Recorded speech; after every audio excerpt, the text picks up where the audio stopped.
So just a quick video today. I'm going to extend these sway bar links. The other one's sitting over on another bench. But currently my eye to eye is 6 inches. So one would think with a 4-inch lift you'd want to make 6 to 10, but I have read you should never make these things much longer than about 9 and I think somebody said 9 3/8, although that seems like an odd number. Looking at the way I always did it with sway bars, I always thought sway bars should be the bar that turns and turns and goes back from the front toward the link should be as level as possible. And to me, that's going to be about a 9. So I'm going to go ahead and make them 9. And if it's not right, I'll have to do it over again. So I'm just going to cut them in the middle. I've got a piece of pipe here I bought down at Lowe's. Now, if you're buying pipe at Lowe's, one thing to keep in mind, if you're buying just pipe from anywhere, you're going to buy pipe based on its ID, its inside diameter. But when you go down to Lowe's and you buy a piece of pipe like this, you're buying a piece of pipe that's based on the threads that's on the end. So this is 3/8, they call it 3/8. And it is 3/8 pipe thread, but it's on a piece of pipe that is 1/2 inch ID. So if you go down and you buy something at Lowe's that says 1/2 inch, you're going to come home and you're going to find it's way too big on the inside for this, which is pretty much exactly 1/2 inch. So anyway, I'm going to cut this. I'm going to cut the ends off, then I'm going to cut it in half.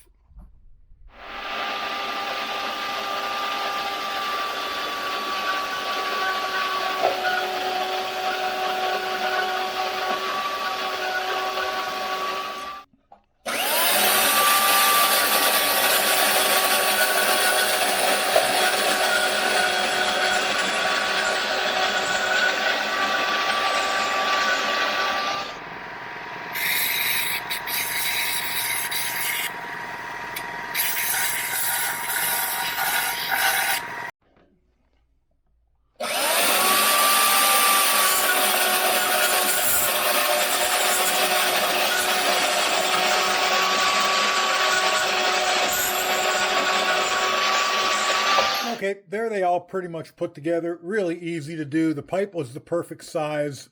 And things to note here, it doesn't really matter the length that way, this way, that way, 1/8 or 1/4 of an inch. Doesn't make any difference. But two things. These need to be equal length between the two of them.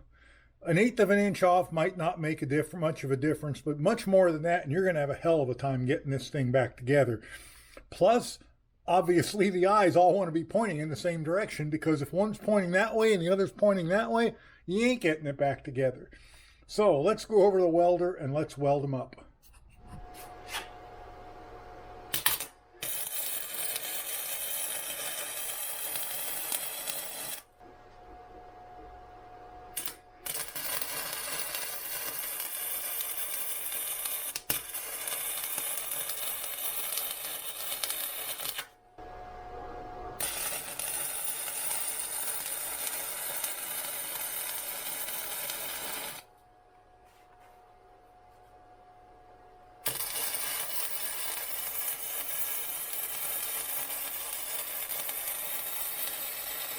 So there you go, extended sway bar links. I also have a steering stabilizer to go back on.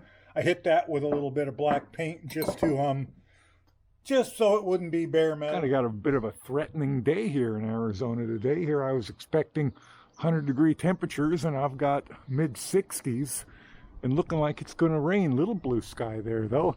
Anyway, let's throw these steering stabilizers on that I extended.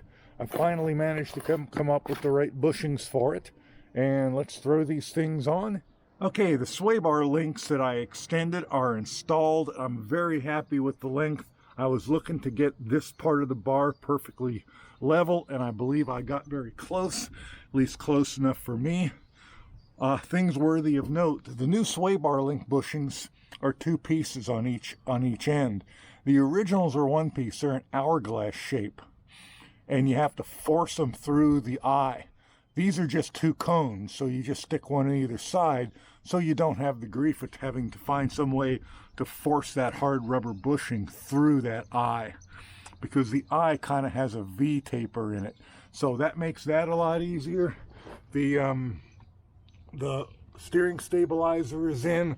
I know I need upper sway bar bushings, the mount bushings, but I just didn't consider that to be a major priority since I wasn't really going to have them apart.